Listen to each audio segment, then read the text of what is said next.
ஒரு அம்மா அங்க தப்பிச்சு வந்த அம்மா என்ன எங்ககிட்ட என்ன சொல்றாங்கன்னா, நான் காலையிலே போயிட்டேங்க, அந்த இடத்த விட்டு வெளியே போயிட்டு திரும்ப உள்ள வர முடியாது, அந்த இடத்துல எனக்கு அந்த இடம் எனக்கு கிடைக்காது, அதனால எதுவும் பண்ணாம அப்படி நின்னுட்டங்க அப்படின்றாங்க. அப்ப அவங்க அந்த இடத்துல நிக்கிறாங்க, எத்தனை மணி நேரமா நிக்கிறாங்க. அப்ப அவங்க கட்சியினுடைய பொறுப்பாளர்கள் அந்த மக்களை கவனித்துக் கொள்வதற்கு ஏதாவது நடந்திருக்கிறதா?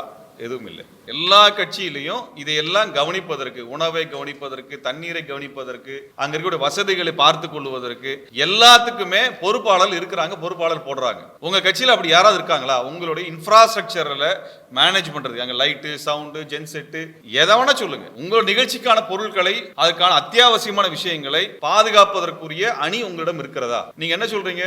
திமுக தரப்பு சதி பண்ணிருக்குன்றீங்க. அப்ப திமுக தரப்பு உங்களுக்கு எதிராக இருக்கிறது, ஏன்னா நீங்க அதுக்கு எதிராக பேசுகிறீர்கள், அவர்கள் உங்களுக்கு எதிராக இருக்கிறாங்கன்னா உங்க கட்சிக்கு தயாராக இருக்கிறதா? அதை எதிர்கொள்ள தயாரா இருக்கிறீங்களா? அதான் கேட்க விரும்புறோம். எதிர்கொள்ள தயாரா இருக்கீங்களா?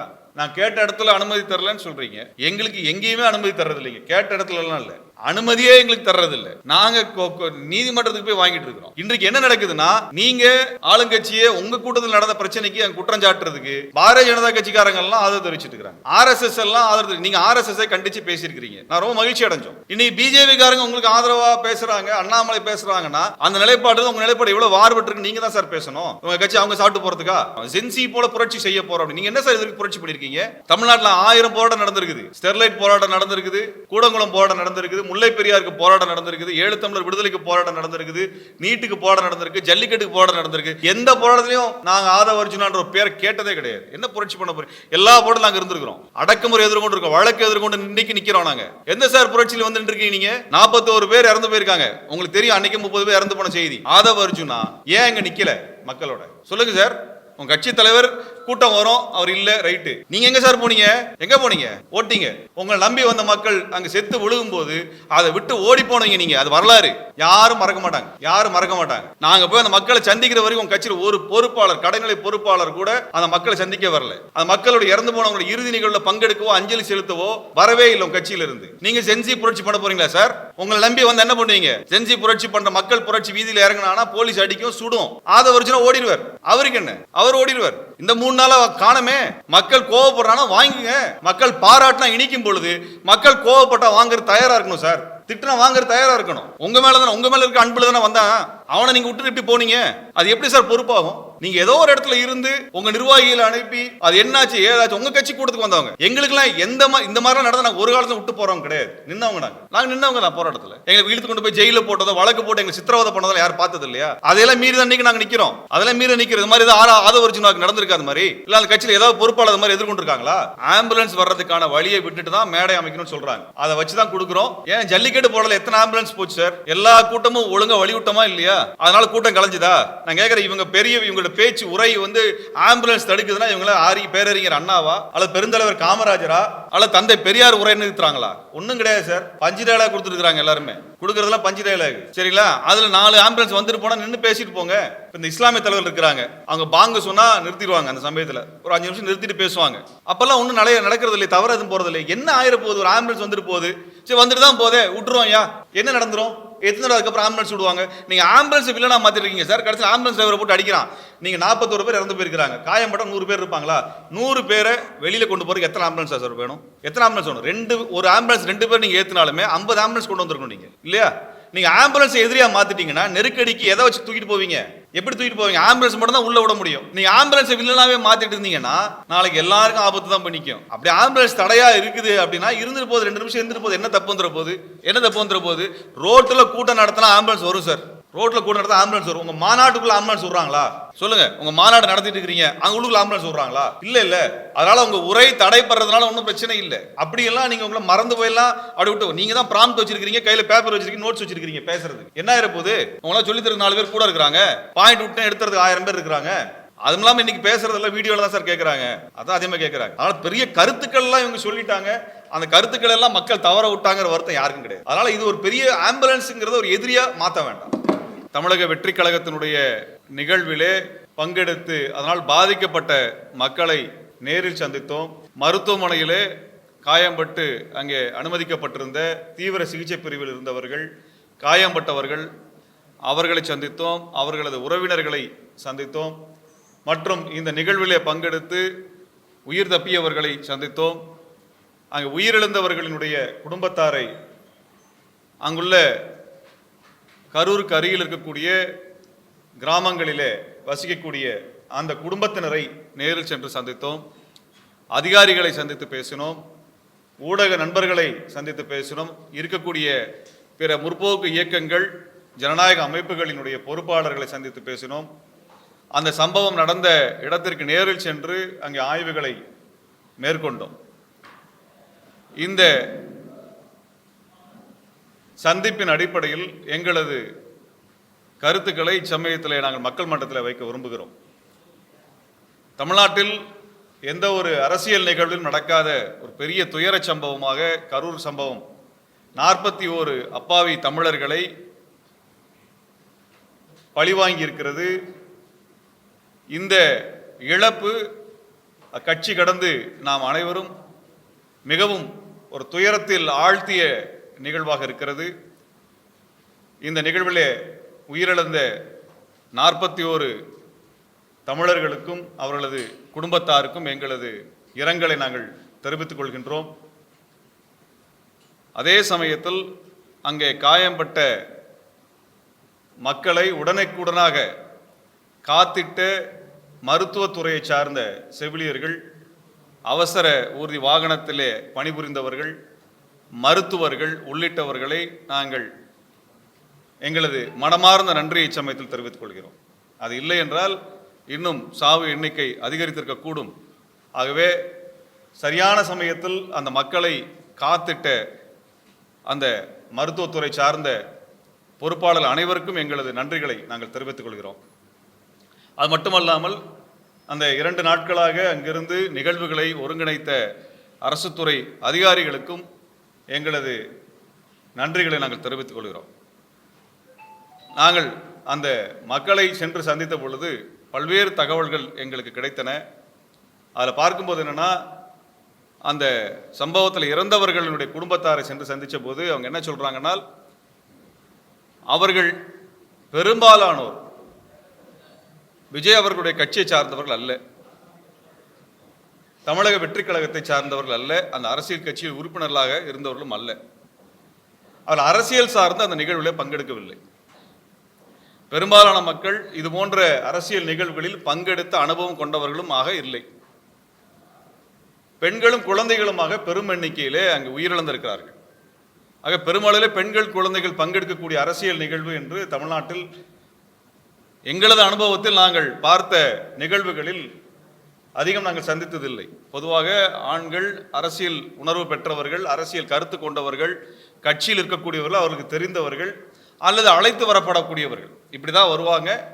அவள் பெரிய ஈடுபாட்டோடு அந்த தலைவர்களை சென்று சந்திக்க வேண்டும் என்கிற பெரு விருப்பத்தோடெல்லாம் தள்ளி அடித்து செல்லக்கூடியவர்களை நாங்கள் அதிக அளவிலே அரசியல் கூட்டங்களிலே பார்த்ததில்லை. அப்போ இங்கே வந்த பெரும்பான்மையான கூட்டம், விஜய் அவர்களுக்கு வருகின்ற பெரும்பான்மையான கூட்டம் அவரை சந்திக்க, அவரை பார்க்க வேண்டும் என்கின்ற ஒற்றை ஆசையில் வருகிறார்கள்.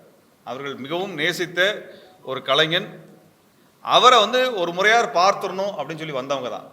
அங்கே நாங்கள் சந்தித்த பெரும்பாலானோர், காயம்பட்டவங்களை, அங்கே இறந்து போனவருடைய உறவினர்கள் எல்லாருமே என்ன சொல்கிறாங்கன்னா, அவரை பார்க்கணும்னு போனாங்க. முகத்தை பார்த்துருந்தா கூட நாங்கள் அங்கேருந்து வெளியில் வந்திருப்போம். அது ஒரு அரசியல் கூட்டத்திற்கு வரக்கூடிய ஒரு கூட்டமாக நம்ம பார்க்கவே முடியாது. அப்போ பெருந்திரளான மக்கள் அரசியலாக அங்கு அணிதிரள்வது என்பதை விட ஒரு ரசிகர்களாக அவரை பார்க்க வருகிறார். அப்போ அந்த ரசிகர்களாக பார்க்க வரக்கூடிய இந்த பெருங்கூட்டத்தை அந்த கட்சி எப்படி நெறிப்படுத்த போகிறது என்ற கேள்விதான் இப்போ முன்னுக்கு வந்திருக்கிறது. இப்போ நடந்த சம்பவத்தை எடுத்துட்டோம்னால், அவர் தாமதமாக வந்து சேர்கிறார். அங்கே பெருங்கூட்டம் திரண்டிருக்கிறது. அந்த கூட்டம் சமாளிக்க இயலாமல் அது ஒரு புறத்திலே தள்ளப்படுகிறது, மறுபுறத்தில் தள்ளப்படுகிறது. இப்படி தள்ளி அவங்க அந்த மக்கள் பலியாகிறாங்க. அப்போ இவர்கள் சொன்ன நேரத்துக்கு வந்திருந்தாங்கன்னா இவ்வளோ பெரிய கூட்டம் வந்திருக்குமா அப்படின்னு நாங்கள் கேட்குறாங்க. என்ன காரணம்னா, இவர் சொல்லக்கூடிய நேரம் மதிய நேரத்தில் அங்கே பெருந்திரளான கூட்டம் இல்லை, மிகப்பெரிய கூட்டம் அங்கே இல்லை. அது சனிக்கிழமை இருக்கும் பொழுது, பொதுவாகவே நாங்கள் பொதுக்கூட்டங்கள் வைக்கும் பொழுது சனிக்கிழமை வைக்கிறப்ப எதை கவனிப்போம்னா, சனிக்கிழமை தொழிலாளர்கள் வேலை முடித்து பணி முடித்து வரக்கூடிய நேரம், அவர் சம்பள நாளாகவும் இருக்கும், வார இறுதி சம்பள நாள் இருக்கும். சனிக்கிழமை கூட்ட நாளே சம்பள நாள். அதை கணக்கில் வைத்து தான் பார்ப்பாங்க. அப்போ பெருந்திரளான கூட்டம் இருக்கும், வேலை முடிஞ்சு வந்துருவாங்க. அப்போ அவர்களுக்கு வந்து பெருந்திரளாக திரள்வதற்கான வாய்ப்புகள் இருக்கும். இப்போ இது என்ன ஆகுதுன்னா, இந்த பகுதி, இந்த சம்பவம் நடந்த பகுதியிலே பெரும்பாலும் உழைக்கிற மக்கள் இருக்கிறார்கள், அன்றாட கூலிகளாக இருக்கக்கூடிய பெருந்திரளான மக்கள் இருக்கிறாங்க. அந்த கூட்டம் பெருந்திரளாக அந்த மாலை நேரத்தில் சேர ஆரம்பிக்கிறார். இப்போ குறிப்பிட்ட நேரம் கடந்து ஒரு 7 மணி நேரம் கடந்து, அறிவிக்கப்பட்ட நேரத்திலிருந்து 7 மணி நேரம் கடந்து வரும் பொழுது அந்த பெருந்திரளாக அந்த பகுதி மக்கள் திரள ஆரம்பிக்கிறாங்க. நாமக்கல்லில் இருந்து அவர் வருகிறார். கிட்டத்தட்ட 40 கிலோமீட்டர் அவர் பயணம் செய்து வரும் பொழுது ஒரு பெரும் கூட்டம் அவரோடு வருகிறது. இந்த பெரும் கூட்டம் ஏற்கனவே திரண்டிருக்க கூட்டத்தோடு சேரும் பொழுது மிகப்பெரிய நெருக்கடி அந்த இடத்துல உருவாகிறது. இது அங்கே நடந்திருக்கிறது. அப்போ அந்த கூட்டத்தில் இந்த மக்களை பாதுகாப்பதற்குரிய எந்த தயாரிப்பும் எந்த தரப்பினரும் இல்லை. இது முதல்ல இது ஒரு விபத்தா எல்லாரும் புரிஞ்சுக்கணும். விபத்துன்னு வரும் பொழுது எல்லா தரப்புலையும் தவறு இருக்கும். திட்டமிட்டு இப்படி ஒரு சம்பவம் நடப்பது என்பது விபத்தா பார்க்க முடியாது. எல்லா தரப்புலையும் இருக்கக்கூடிய தவறுகள் ஒன்று சேர்ந்து ஒரு சமயத்தில் நடப்பது பெரும் விபத்தாக நடந்திருக்குது. அந்த விபத்தில் அரசு தரப்பிலும் குற்றம் இருக்கிறது, இந்த நிகழ்ச்சி ஏற்பாடு செய்தவர்கள் மீதும் மிகப்பெரிய குற்றம் இருக்கிறது. இரண்டு தரப்பும் இது பொறுப்பு எடுத்துக்கொண்டு இதை அரசியலாக்காமல் இது போன்ற அவலம் அடுத்து நடக்காமல் இருக்கிறதுக்கு என்ன என்பதை அந்த தரப்பினர் வெளியில் பேச வேண்டும். அது இப்போ நடக்க மாட்டேங்க. நாங்கள் ஜனநாயக அமைப்பாக நாங்கள் என்ன கேட்குறோம்னா, 41 பேர் பலியாகி இருக்கிறார்கள். பெரும்பாலானோர் சாமானிய ஏழை குடும்பத்தை சார்ந்தவங்க. அங்கே நாங்கள் அந்த அரசு அதிகாரிகளை, அமைச்சர்களை பார்த்த பொழுது நாங்கள் கேட்ட வேண்டுகோள் என்ன வச்சோம்னா, பலியானவர்களுக்கு அரசு துறையிலே ஒரு வேலையை உறுதி செய்து தாருங்கள் கேட்டோம். ரொம்ப ஏழை மக்கள், அப்பாவி மக்கள், பட்டியல் சமூகத்தை சேர்ந்தவர்கள், காயம்பட்டவர்கள் என்றைக்கு மீள்வார்கள்ன்றது தெரியாது. அப்போ அவர்களுக்கு ஒரு அரசு துறையிலாவது நீங்கள் வேலை போட்டு கொடுங்கள் என்று கேட்கிறேன். ஏனென்றால் அரசு அதிகாரிகள் இதை ஏன் கவனம் எடுத்து முறைப்படுத்தவில்லை?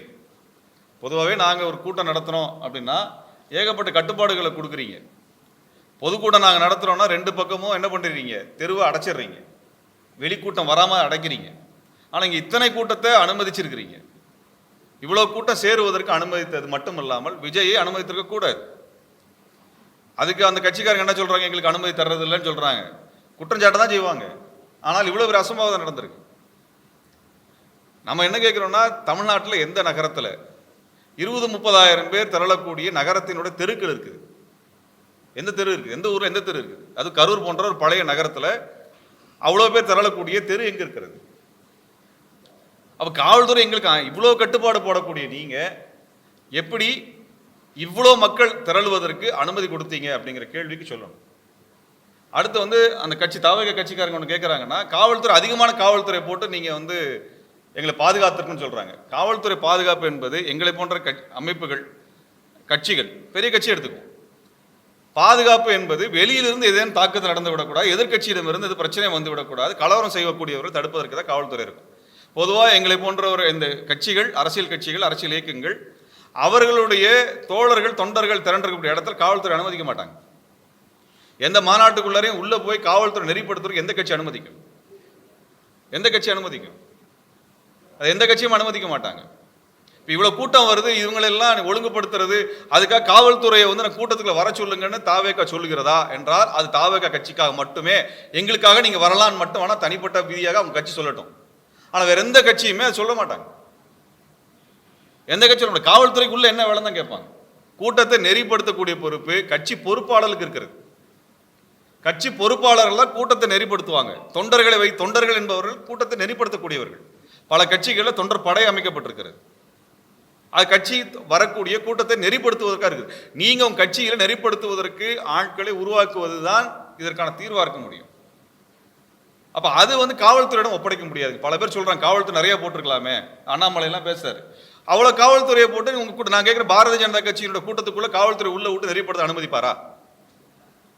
சொல்லுங்கள். உங்களை சுற்றி ஒரு 1000 பேர் வந்தாங்கன்னா கூட்டம் வர்றதை நீங்கள் ரசிக்கிற ஆட்கள். உங்களை சுற்றி அப்படியே கூட்டம் அப்படியே அள்ளி நிற்கிறத ரசிக்கிற ஆட்கள் நீங்கள். அங்கே உள்ள காவல்துறை பூந்து அப்படியே பண்ணாதீங்கன்ற நெறிப்படுத்துறத உங்கள் கட்சி அனுமதிக்குமா? சொல்லுங்கள். தலைவர்களை பாதுகாப்பதற்கு தான் நீங்கள் ப்ரொடெக்ஷன் ஃபோர்ஸ் வச்சுருக்கிறீங்க. கூட்டத்தை நெறிப்படுத்தணும் கட்சி பொறுப்பாளர் நிக்க வைக்கிறீங்க. அப்ப இந்த கோரிக்கை அதிகமாக காவல்துறை உள்ள வந்து நெறிப்படுத்தலாமே அப்படின்னு சொன்னால் நாளைக்கு எல்லா இயக்கத்தினுடைய கூட்டத்திற்குள்ளும் காவல்துறை நுழைந்து அதை வந்து ஒரு அங்க அணிதிரட்சி நடக்காம தடுப்பாங்க. அதை எப்படி ஏற்றுக்கொள்ள முடியும்? எல்லா கட்சி ஏத்துக்கிறாங்களா?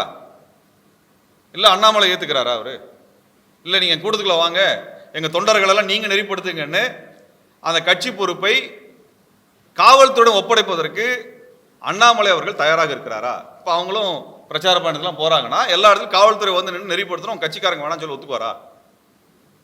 நான் கேட்கறது, காவல்துறை இவ்வளவு கூட்டம் சேருதுங்கிற கவுண்ட் பண்ணதுக்கு பின்னாடி உங்களுக்கு கணக்கு தெரியும். அங்க விஜய் பேச அனுமதித்திருப்பது தவறு. இவ்வளவு பேர் சர்ஜாராங்க. நீங்க ஸ்டாம்பேடு நடக்குது, இந்த நெரிசல் நடக்குது, இது குறித்த ஆய்வு அறிக்கைகள் வந்திருக்கிறது. கடந்த ஆண்டு கூட நடந்த அந்த கும்பமேளாவில் நடந்த நெரிசல் இறந்து போனது பற்றியான ஆய்வறிக்கை வந்திருக்கிறது. அந்த ஆய்வறிக்கையில் தெளிவாக பல குறிப்புகள் கொடுத்திருக்கிறாங்க. என்ன கொடுத்திருக்கிறாங்க? ஒரு கூட்டம் அளவுக்கு அதிகமாக நெருக்கி நிற்கும் பொழுது அந்த இடத்துல நெரிசல் இது போன்ற சாவு நடப்பதற்கான அனைத்து காரணங்களும் நடக்குதுன்னு சொல்லியிருக்கிறாங்க. அப்ப அவ்வளவு கூட்டம் அங்க போய் திரளுவதற்கும் நாமக்கல்லிருந்து அத்தனை பசங்க பின்னாடியே வர்றதுக்கு அந்த கட்சி அனுமதிச்சதை நீங்க எப்படி அனுமதிச்சீங்க? முதல்ல திரு விஜய் அவர்கள் அவர் முகத்தை பார்க்கணும்னா அத்தனை பேர் வர்றத ஒரு தலைவராக சார் நீங்க எப்படி சார் அதை வந்து அனுமதிக்கிறீங்க? அத்தனை இளைஞர்கள் ஹெல்மெட் போட்டிருக்கான், போடாமல் இருக்கிறான், சாகசம் பண்றான், உங்க பைக் உங்க பஸ் முன்னாடி விழுகிறான், அவர்களுக்கு நீங்க என்ன நெறிப்படுத்த போறீங்க? அவர்களுக்கு என்ன சொல்ல போறீங்க? அவர்களுக்கு என்ன சொல்ல போறீங்க? நீங்க 12 மணிக்கு வர்றேன்னு சொல்லியிருக்கீங்க, 7 மணிக்கு வர்றீங்க, தாமதங்கள் நடக்குது, இயல்பா அரசியல் கட்சிகள் நடக்குது.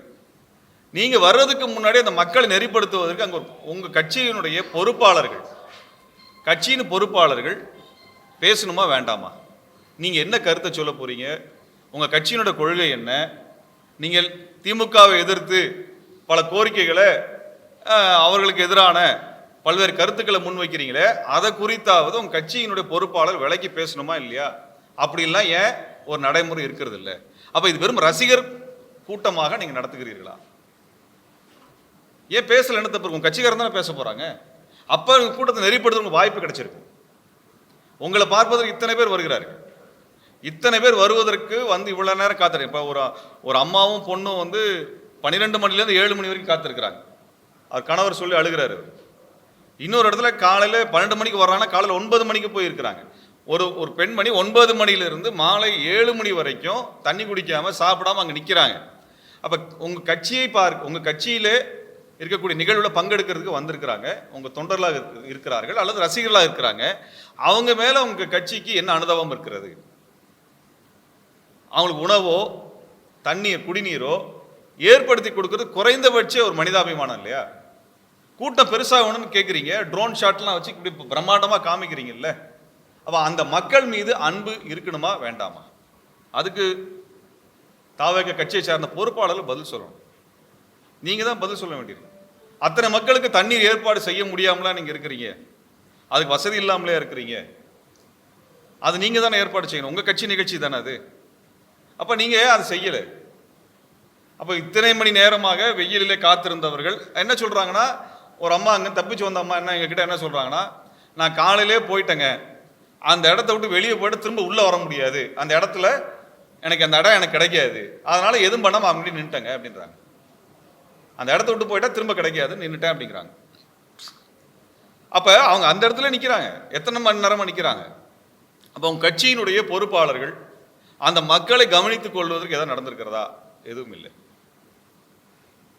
அப்ப இது போன்ற தவறுகள் எல்லாம் சேர்ந்து ஒரு பெரிய இழப்பை கொண்டு வந்து சேர்த்திருக்கு.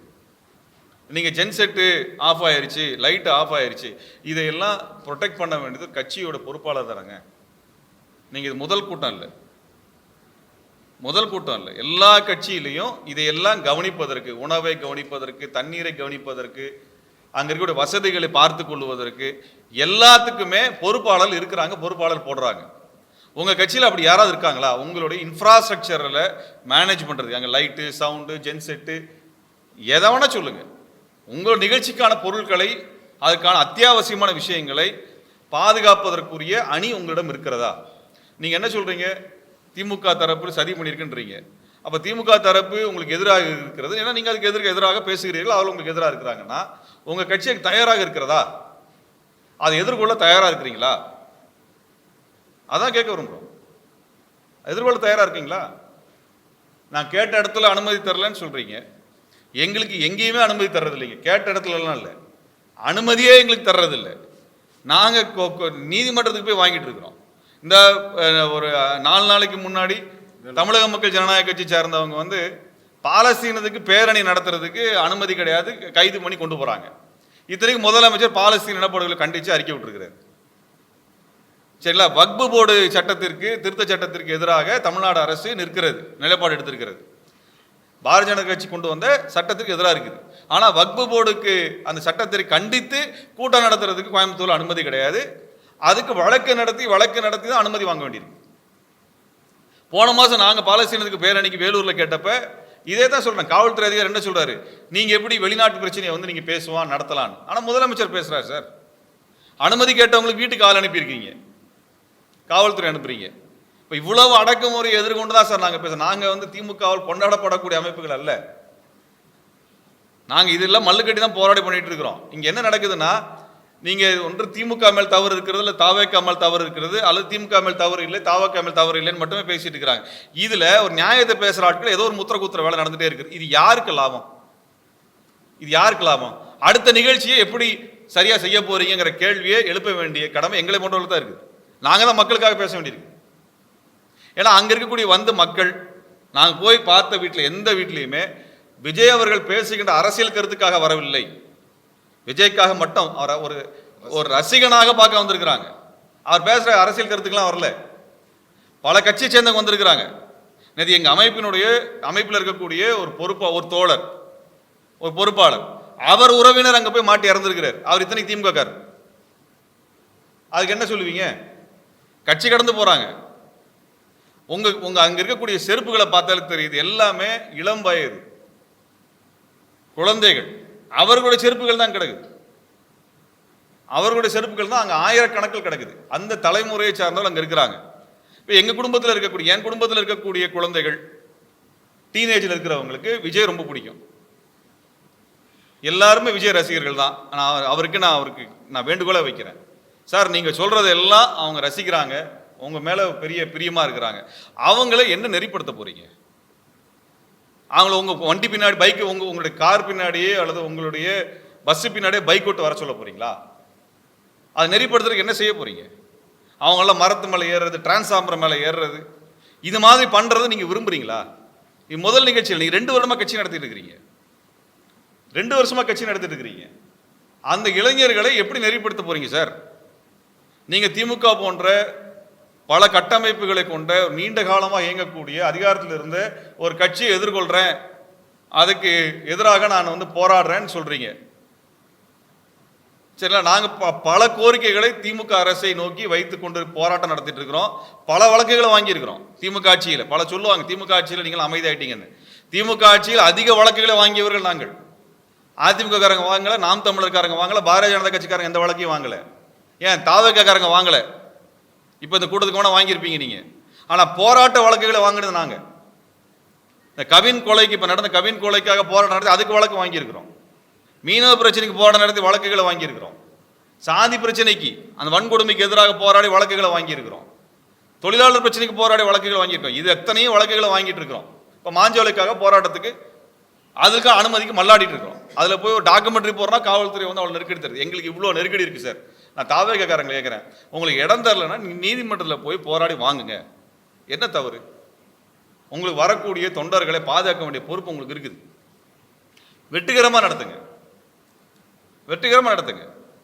நீங்கள் இப்போ நடக்கக்கூடிய சம்பவங்கள் 10,000 பேர் வரணும், 20,000 பேர் வரணும், 40,000 பேர் வரணும், கணக்கு உங்களுக்கு தெரியல அப்படின்னால் நீங்கள் ஊருக்குள்ளார எப்படி ஒரு அரசியல் கூட்டத்தை நடத்த முடியும்? அப்படி தமிழ்நாட்டில் எந்த இடம் இருக்கிறது? அப்போ நீங்கள் ஊருக்கு வெளியே தான் நடக்கணும் சார். இதில் ஒரு விஷயம் என்னென்னா, பெரிய இடம் கொடுத்தா உங்களுக்கு வந்து இன்னும் பெட்டராக மேனேஜ் பண்ணலாம்னா ஒரு மாநாடு நடத்தும் பொழுது பண்ணலாம். அடிப்படையில் அங்கே ஒரு இளைஞர் என்ன சொன்னார்னா, அவர் அந்த பகுதிக்காரர் என்ன சொன்னார்னா, நாங்கள் இருக்கிற இடத்துல 100 மீட்டரில் தாங்க அவர் வந்து பேசிட்டு இருந்தார், அங்கே அத்தனை பேர் செத்தாங்க கூட எங்களுக்கு தெரியல, ஏன்னா எங்கள் பகுதியில் எந்த பிரச்சனையும் இல்லைன்றாங்க. இங்கே என்ன நடக்குதுன்னா, பெருமளவில் கூட்டம் தரலுது. அந்த கூட்டம் எப்போ நெரிசலாக மாறுதுன்னா, தனக்கு பிடித்த தலைவரோ அல்லது ஒரு நடிகனோ வரும்பொழுது அதை பார்ப்பதற்காக உள்ள போகும்பொழுது எல்லாரும் ஒரு திசையை நோக்கி நகரும் பொழுதுதான் நெரிசல் வருது.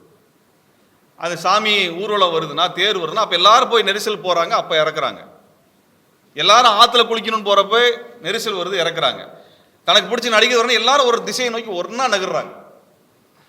அது எவ்வளவு பெரிய இடம் கொடுத்தாலுமே, நீங்க 1000 ஏக்கர் நிலம் கொடுத்தாலுமே அந்த நடிகரை பார்க்கறது எங்க இருந்து பார்ப்பீங்க? 500 ஏக்கர்ல இருந்தா பார்ப்பீங்க, இல்ல 50 ஏக்கர் தள்ளி நின்னா பார்ப்பீங்க? பக்கத்துல நின்று பார்க்கணும் எல்லாரும் போறாங்க. நெரிசல் வர்ற பிரச்சனையே அவர் வாகனத்தை சுற்றி நடக்கக்கூடிய நெரிசல் தான். இதுதான் நடக்குது. இதுதான் நடக்குது. அப்ப நீங்க எவ்வளவு பெரிய கிரவுண்ட் கொடுத்தாலும் இதுதான் பிரச்சனை வரும். இந்த பிரச்சனை எப்படி தீர்க்க போறோம்? இதுல வந்து மாத்தி மாத்தி குறை சொல்லி அடுத்த ஒரு சம்பவத்தை நடத்துவதற்கு நாங்க எந்த மாற்றமும் செய்ய மாட்டோங்கிற இடத்துல இருக்க போறாங்க ரெண்டு கட்சியும். திமுக அரசை பொறுத்த வரைக்கும் எங்களுக்கு இவ்வளவு கட்டுப்பாடு தர்றீங்கல்ல, இவங்களுக்கு ஏன் கொடுத்தீங்க? எப்படி அனுமதிச்சீங்க? ஏன் அனுமதிச்சீங்க? ரத்து செய்யுங்க. இத்தனை பேர் செத்து போயிருக்கிறாங்க. அந்த கட்சியில இருந்து இதை ஒழுங்குபடுத்துவதற்கு அந்த கட்சியில பொறுப்பாளர் முறையா இல்லை. அனுமதி ரத்து பண்ணுங்க. நீதிமன்றத்தில் போய் அனுமதி வாங்கிட்டு வர்றாங்க. அப்போ அதற்கேற்ற எண்ணிக்கை தான் நீங்கள் திரட்டி காமிக்கணும். ஒன்றும் இல்லைங்க, நாங்கள் சாதாரணமாக 300 பேர் வர்ற இடத்துல 500 பேர் வந்துட்டு எங்கள் மேலே வழக்கு போடுறாங்க காவல்துறை. ஒரு 200 பேர் அல்லது 50 பேர் அதிகமாக கூட்டிட்டோம் வந்துட்டாங்க, எங்களுக்கே தெரியாமல் வந்துட்டாங்கன்னால் அதுக்கு என்ன பண்ணுறீங்க? வழக்கு போடுறீங்க. இது எப்படி சார் அனுமதிச்சிங்க? திமுக அரசு எப்படி அனுமதிச்சது? அப்போ இதுதான் எங்களுக்கு இருக்கக்கூடிய கேள்விகள். இப்போ திரு விஜய் அவர்கள் கட்சி ஆரம்பிச்சிருக்கிறீங்க, 2 ஆண்டுகளுக்கு மேலே ஆகிறது, மாநாடு நடத்திட்டீங்க, பல்வேறு இடத்துல ரோட் ஷோ போறீங்க. நீங்கள் உங்கள் கட்சியை பல்வேறு மட்டங்களில் எப்படி வளர்த்தெடுக்க போறீங்க? அல்லது இது இப்படியே தான் கும்பலாக வச்சிருக்க போறீங்களா? இப்படியே தான் இருக்கணும்னு நீங்கள் விரும்புறீங்களா அப்படிங்கிற எங்களுக்கு தெரியல. அப்போ இதுதான் எங்களுக்கு இன்றைக்கு அந்த கட்சியின் இடத்துல இருக்கக்கூடிய கேள்வி. நான் உங்களை வந்து இந்த சாவுக்கெல்லாம் நீங்கள் தான் காரணம் அல்லது விஜய் தான் காரணம் அப்படிங்கிற இடத்துக்கு நாங்கள் வர விரும்பல. எங்களுக்கான கேள்விகள் இருக்கிறது. எங்களுக்கான கேள்விகள் என்னன்னா, நாங்கள் திராவிடம் தமிழ் தேசியம் எங்களது இரு கண்கள்னு சொல்லியிருக்கிறீங்க. அப்போ நீங்கள் பேசுகிற திராவிடத்துக்கும் திமுக பேசுகிற திராவிடத்துக்கு என்ன வேறுபாடு? நீங்கள் தான் பேசணும். நீங்கள் பேசுகிற தமிழ் தேசியத்துக்கும் நாங்கள் பேசுகிற தமிழ் தேசியத்துக்கு என்ன ஒற்றுமை? நீங்கள் தான் பேசணும். நீங்கள் மக்கள் கோரிக்கைக்காக பல போராடுகின்ற அமைப்புகளோடு நீங்கள் கைகோர்த்து நின்று நீங்கள் இந்த 2 வருடத்தில் அரசியலை முன்னகர்த்தி இருக்கணும். உங்கள் கட்சி தொண்டர்களுக்கு நீங்கள் அதை விளக்கி சொல்லியிருக்கணும். அது ஏன் சார் நடக்க மாட்டேங்குது? நீங்கள் மட்டும்தான் வரீங்க, நீங்கள் மட்டும்தான் பேசுகிறீங்க. வேறு யாருமே பேச மாட்டாங்களா? பேசக்கூடாதா? உங்கள் கட்சியில் இருக்கிறவங்களாம் பேசி அரசியல் படுத்த மாட்டாங்களா? நீங்கள் வர்றது நேரத்துக்கு முன்னாடி 5 மணி நேரம் 7 மணி நேரம் நின்றுட்டு இருக்கிற மக்கள் இடத்துல பேசுறதுக்கு இன்னொரு 4 பேரை பேச சொல்லுங்க. கட்சி பொறுப்பாளர் பேச சொல்லுங்க. உங்களுடைய கொள்கையை அல்லது நீங்கள் வைக்கக்கூடிய திமுக மீது வைக்கக்கூடிய கேள்வியை விளக்கி பேச சொல்லுங்க. வர்ற இளைஞர்கள் அரசியல் படட்டும், அரசியல் கற்றுக்கட்டும். நான் ஏன் திராவிடத்தை ஆதரித்தேன், திராவிடத்துடைய கூறுகள் என்னன்னு சொல்லி உங்களுக்கு கட்சி பொறுப்பாளர்கள் அங்கே திரண்டிருக்கக்கூடிய பல்லாயிரக்கணக்கான மக்கள்கிட்ட விளக்கி பேசட்டும். தமிழ் தேசியத்தை நான் ஏன் ஆதரிக்கிறேன்னு சொல்லி உங்கள் கட்சி பொறுப்பாளர்கள் அங்கே இருக்க பல்லாயிரக்கணக்கான இளைஞர் இடத்துல பேசட்டும். வரவேற்கிறோம். ஏன் சார் பேச மாட்டேங்கிறீங்க? இப்போ நீங்கள் என்ன சொன்னீங்க? நீங்கள் சொன்னது எங்களுக்கு ரொம்ப பெரிய வரவேற்பு இருக்குது. என்ன, நீங்கள் ஈழத்தை குறித்து தீர்மானம் கொண்டு வருவதற்கு வலியுறுத்துவோம் அப்படின்னு திமுக வாக்குறுதி கொடுத்தீர்களே, செய்தீர்களான்னு கேட்டீங்க. நல்ல கேள்வி சார், மிகச்சரியான கேள்வி. நாங்கள் கேட்டுட்டு இருக்கிறோம். மிகச்சரியான கேள்வி கேட்டிருக்கிறீங்க. ஆனால் ஈழ பிரச்சனை என்னன்னு உங்கள் கட்சி தொண்டர்கள் இடத்துல நீங்கள் விளக்கி சொன்னீங்களா? சொல்லணுமா இல்லையா சார்? யார் சார் சொல்லுவா? உங்களுடைய கட்சியில் இருக்கக்கூடிய பெரும்பான்மையான இளைஞர்கள், ஃபாலோ பண்ணக்கூடிய இளைஞர்கள் வயசு என்ன சார்? டீன்ஸில் இருக்கிறாங்க, லேட் டீன்ஸில் இருக்கிறாங்க, அல்லது ஏர்லி டீன்ஸில் இருக்கிறாங்க, அல்லது 20s ஏர்லி 20s இருக்கிறாங்க. அவங்க ஈழ பிரச்சனை நடந்த பொழுது பிறந்தவர்களாக இருப்பாங்க, அல்லது அப்போ கை குழந்தைகளாவோ 3-4 வயசாவோ இருக்கிறாங்க. அவங்களுக்கு இந்த பிரச்சனை குறித்து விளக்கி சொல்ல வேண்டியது உங்களுக்கு பொறுப்பா சார், இல்லையா சார்? சொல்லுங்க சார்.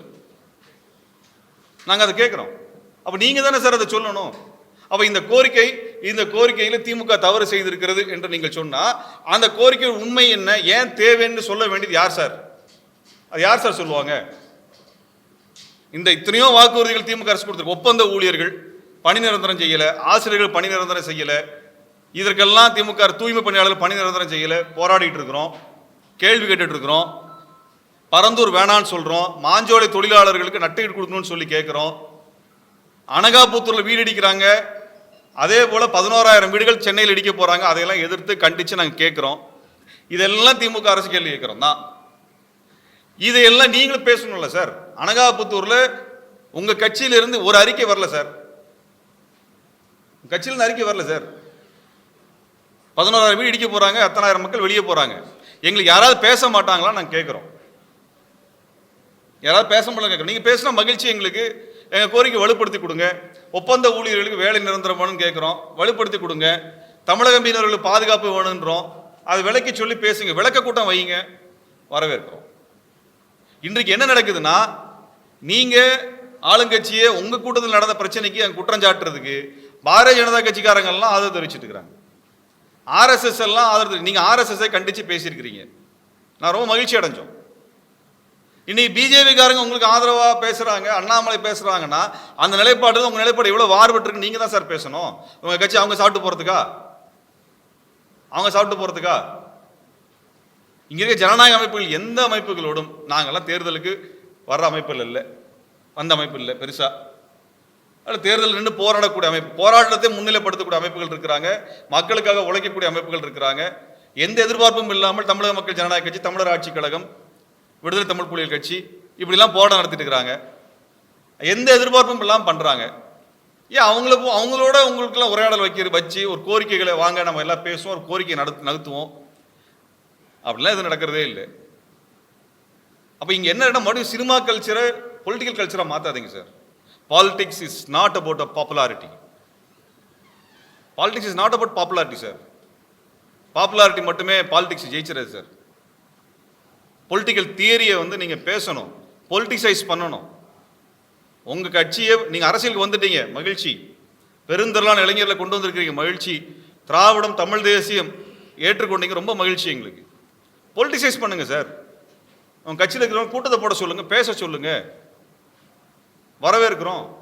அது இல்லாம நீங்க உங்க முகத்தை காமிக்கவே மாட்டேன், வண்டியை முடிக்குவேன், அப்படி திடீர்னு இப்படி வந்து காமிப்பேன். இது என்ன சார் சினிமாவா சார்? இது 40 பேர் செத்து போயிட்டாங்க. இதுக்கு நீங்க பொறுப்பு இல்லதான், நீங்க பொறுப்பு இல்லதான். ஆனா இதையெல்லாம் தவிர்க்கக்கூடிய வாய்ப்பு உங்களுக்கு இருக்கிறது. இதெல்லாம் தவிர்க்கக்கூடிய வாய்ப்பு உங்களுக்கு இருக்கிறது. நீங்கள் உங்களுக்கு பின்னாடி வரக்கூடிய ரசிகனா வச்சிருக்க போறீங்களா, அல்லது அரசியல் செயல்பாட்டாளனா மாற்ற போறீங்களா சார்? எங்களுக்கு பெரிய கவலையா இருக்கு. நீங்க ஒரு யங் ஃபோர்ஸ், இளம் செயல்பாடு. உங்க கட்சியில பொறுப்பாளர் பேசுறாரு, ஜென்சியை வச்சு நாங்கள் புரட்சி நடத்துறோம். என்ன சார் புரட்சி? புரட்சி என்ன தெரியுமா சார் உங்களுக்கு? எந்த கோரிக்கைக்காக சார் புரட்சி பண்ண போறீங்க சொல்லுங்க. எந்த கோரிக்கையை நிறைவேற்றுறதுக்காக, எந்த ஆட்சி முறை கொண்டு வரதுக்காக புரட்சி செய்ய போறீங்க சொல்லுங்க சார். ஜென்சியை வச்சு நீங்க புரட்சி பண்ண போறீங்களா? உங்களுக்கு உங்க கூட்டத்துக்கு வரக்கூடியவங்களால கட்டுப்படுத்தி ஒரு கொள்கையை பக்கம் கொண்டு வர்றதுக்கு முதல்ல முயற்சி பண்ணுங்க. அதனுடைய பொறுப்பாளர் பேர் என்னங்க? ஆதவ் அர்ஜுன். எல்லாம் ஆபத்தானதான் நாங்கள் பார்க்குறோம். ஜென்சி போல புரட்சி செய்ய போறோம். நீங்க என்ன சார் இதற்கு புரட்சி பண்ணியிருக்கீங்க? தமிழ்நாட்டில் 1000 போராட்டம் நடந்திருக்குது. ஸ்டெர்லைட் போராட்டம் நடந்திருக்குது, கூடங்குளம் போராட்டம் நடந்திருக்குது, முல்லை பெரியாருக்கு போராட்டம் நடந்திருக்குது, 7 தமிழர் விடுதலைக்கு போராட்டம் நடந்திருக்குது, நீட்டுக்கு போராட்டம் நடந்திருக்கு, ஜல்லிக்கட்டுக்கு போராட்டம் நடந்திருக்கு. எந்த போராட்டத்திலையும் நாங்கள் ஆதவ அர்ஜுனான்ற ஒரு பேரை கேட்டதே கிடையாது. என்ன புரட்சி பண்ண போறோம்? எல்லா போராட்டம் நாங்கள் இருந்திருக்கிறோம். அடக்குமுறை எதிர்கொண்டு இருக்கோம், வழக்கு எதிர்கொண்டு இன்னைக்கு நிற்கிறோம். நாங்கள் எந்த சார் புரட்சியில் வந்து நின்றுருக்கீங்க? நீங்க 41 பேர் இறந்து போயிருக்காங்க. உங்களுக்கு தெரியும், அன்னைக்கு 30 பேர் இறந்து போன செய்தி. ஆதவ அர்ஜுனா ஏன் இங்க நிக்கல மக்களோட? சொல்லுங்க சார். உங்க கட்சி தலைவர் கூட்டம் வரும், அவர் இல்ல, ரைட்டு. நீங்க எங்க சார் போனீங்க? எங்க போனீங்க? ஓட்டிங்க. உங்களை நம்பி வந்த மக்கள் அங்க செத்து விழுகும் போது அதை விட்டு ஓடி போனீங்க நீங்க. அது வரலாறு, யாரும் மறக்க மாட்டாங்க, யாரும் மறக்க மாட்டாங்க. நாங்க போய் அந்த மக்களை சந்திக்கிற வரைக்கும் உங்க கட்சியில் ஒரு பொறுப்பாளர், கடைநிலை பொறுப்பாளர் கூட அந்த மக்களை சந்திக்க வரல. அந்த மக்களுடைய இறந்து போனவங்களுடைய இறுதி நிகழ்வில் பங்கெடுக்கவோ அஞ்சலி செலுத்தவோ வரவே இல்லை உங்க கட்சியில இருந்து. நீங்க ஜென்சி புரட்சி பண்ண போறீங்களா சார்? உங்களை நம்பி வந்து என்ன பண்ணுவீங்க?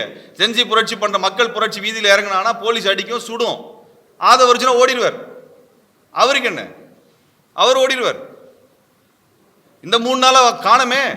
மக்கள் கோவப்படுறானா வாங்குங்க. மக்கள் பாராட்டினா இனிக்கும் பொழுது மக்கள் கோவப்பட்டா வாங்குற தயாரா இருக்கணும் சார். திட்டினா வாங்குற தயாரா இருக்கணும்.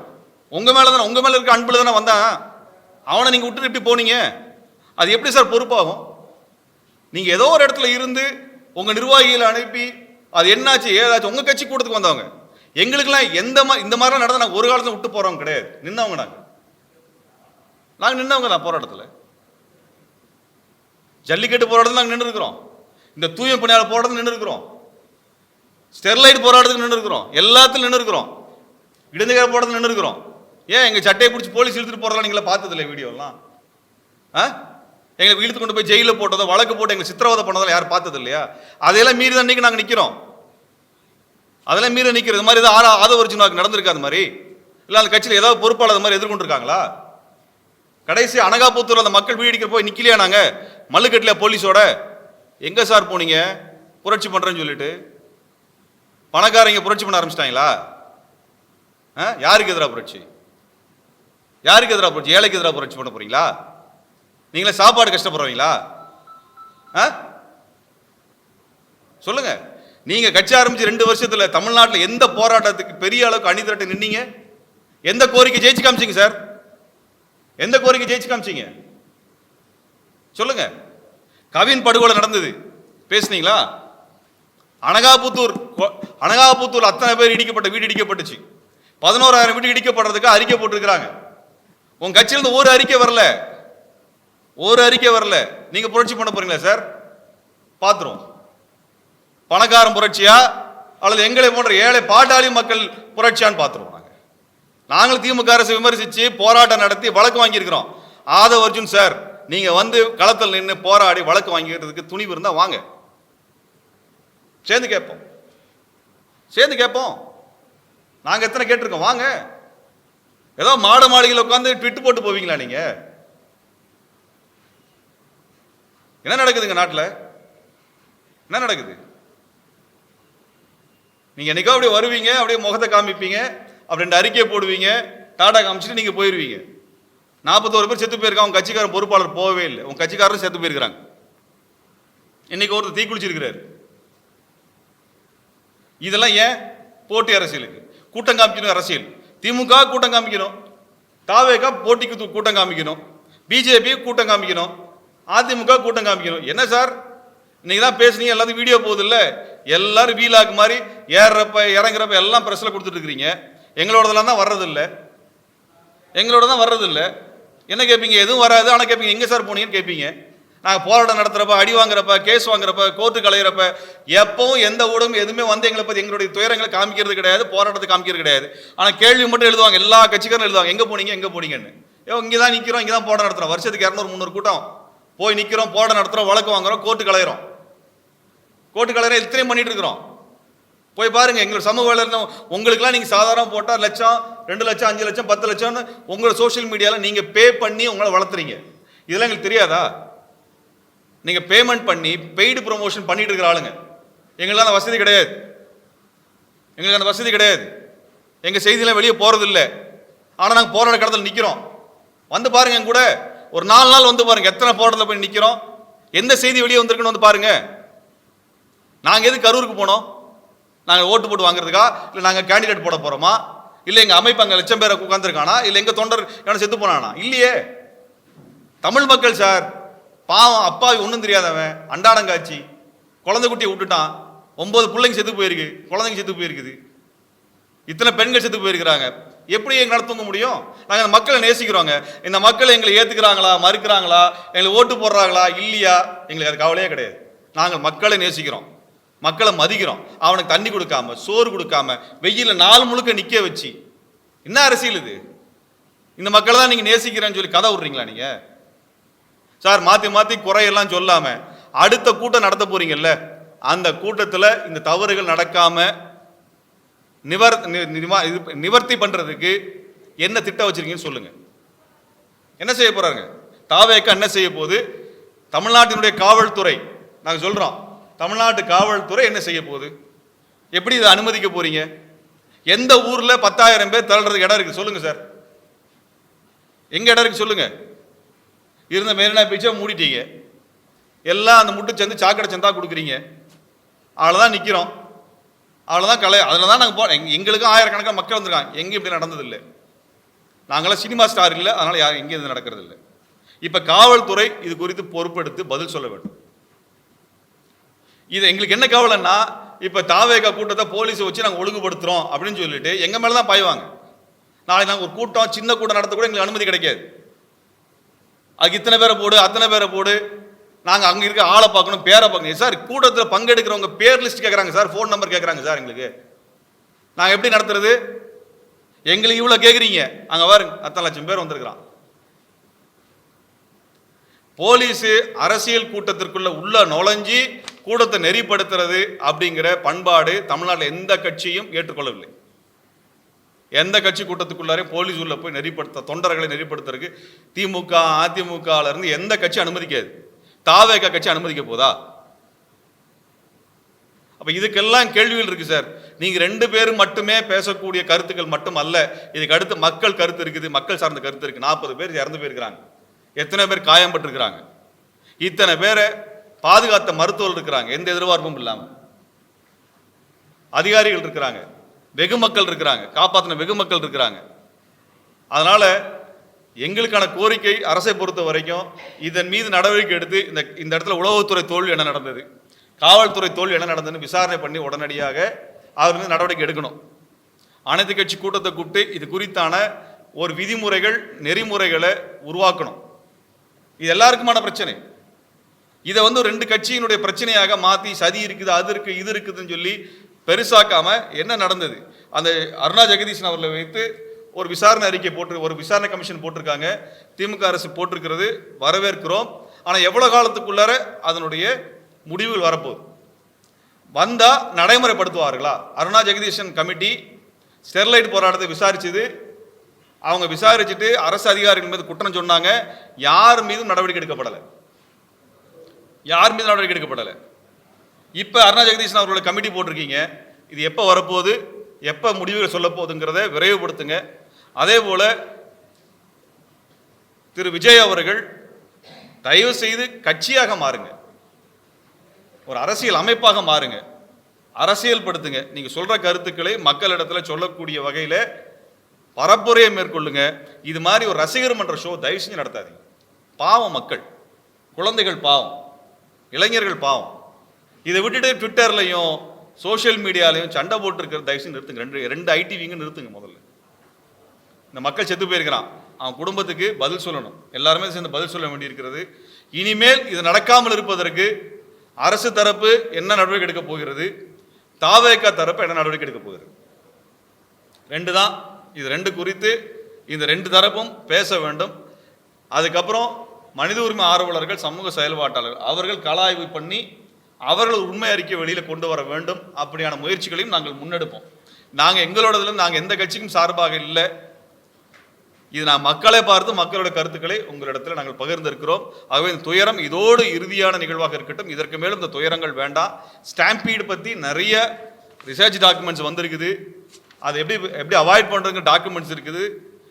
கும்பமேளாவிலிருந்து எல்லாத்துக்குள்ளும் நடந்த ஸ்டாம்பேடுக்கு டாக்குமெண்ட்ஸ் போட்டிருக்காங்க. தாவேகா தயவு செஞ்சு படிக்கட்டும், தமிழ்நாடு காவல்துறை படிக்கட்டும், திமுக அரசு படிக்கட்டும், சமூக ஆர்வலர் படிக்கட்டும். இந்த சோசியல் மீடியாவில் தோன்றதெல்லாம் எழுதிட்டு இருக்கிறாங்க இல்லையா, தயவு செஞ்சு படிங்க. ChatGPT போட்டாலே உங்களுக்கு 1000 லிஸ்ட் வரப்போகுது. அதை பயன்படுத்துங்க. அதன் மூலம் மக்களை பாதுகாக்கக்கூடிய வகையில் நாம் அனைவரும் ஒன்றுபட்டு நிற்போம். இந்த பிரச்சனையில் எந்த சார்பும் இல்லாமல் மக்கள் சார்பில் நிற்க வேண்டும் என்று நாங்கள் கேட்டுக்கொள்கிறோம்.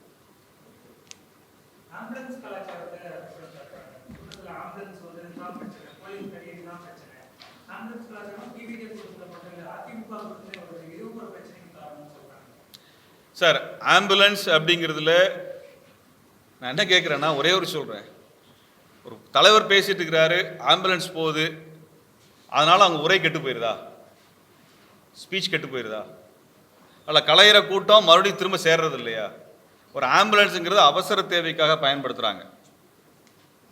நீங்கள் ஆம்புலன்ஸ் எதிரியாக மாற்றிட்டீங்கன்னு வச்சுக்கோங்க, உண்மையான நாளைக்கு பேஷண்ட்ஸு போக முடியுமா, வர முடியுமா?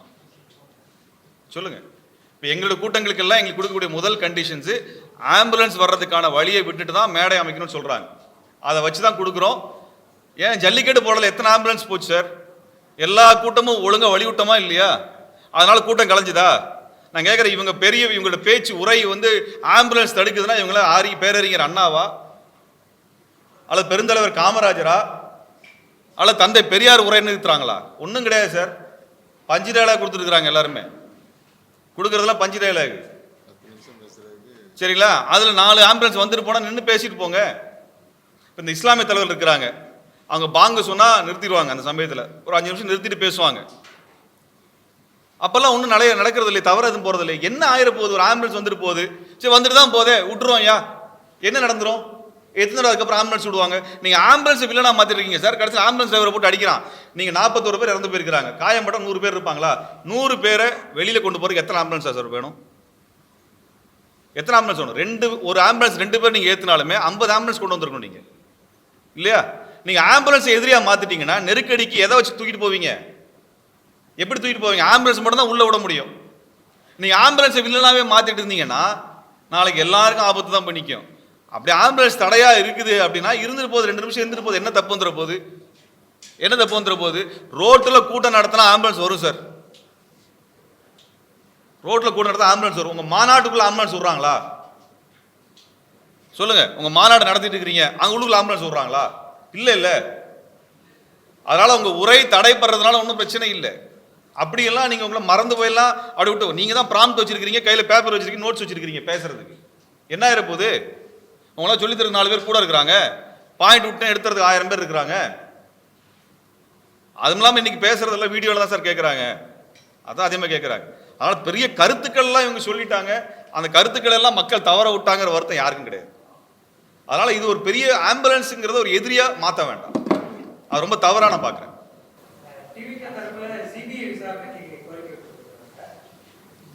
தேசிய ஜனநாயக கூட்டணி தரப்பில் ஒரு குழு தமிழகத்துக்கு வந்திருக்கு. தஞ்சாவூர் அந்த லாவண்யா சம்பவத்துக்கு பிறகு மீண்டும் ஒரு குழு. எத்தனை விசாரணை குழு வேணா வரட்டுங்க, முடிவுகள் உடனடியாக கொடுக்கட்டும். அது அரசியல் நோக்கம் இல்லாமல், இதெல்லாம் அரசியல் கட்சி சார்பாக இருக்குது. சிபிஐ அரசியல் கட்சி சார்பானது, பாராளுமன்ற குழு அரசியல் கட்சி சார்பானது. ஏன் தமிழ்நாட்டில் எத்தனை மூத்த வழக்கறிஞர்கள், ஓய்வு பெற்ற நீதிபதிகள் இருக்கிறாங்க, செயல்பாட்டாளர் இருக்கிறாங்க. அவங்கள வச்சு ஒரு குழு அமைக்கிறது தாவேக்கு என்ன பிரச்சனை? சிபிஐ கேளுங்க, ரைட்டு, நல்லது. பிஜேபியோடது கேட்டீங்க, சரி. இந்த பக்கம் ஒரு செயல்பாட்டாளர்கள், மனித உரிமை செயல்பாடு இருக்கிறோமா இல்லையா? இவங்கள வச்சு கேளுங்க, ரிப்போர்ட் கேளுங்க சார். அவங்களும் மனுஷங்க தானே, நாங்களும் மனுஷங்க தானே, இல்லையா? கேளுங்க, விசாரிக்கிறோம். ஓய்வு பெற்ற அதிகாரிகள் இருக்கிறாங்கல்ல, மக்கள்லாம் சார்ந்த இயங்கக்கூடிய இருக்கிறாங்கல்ல, அவங்கள வச்சு உருவாக்குங்க, என்ன தப்பு? நீங்க யாரையுமே நம்ப மாட்டீங்க, நேரம் டெல்லி தான் நம்புவீங்களா?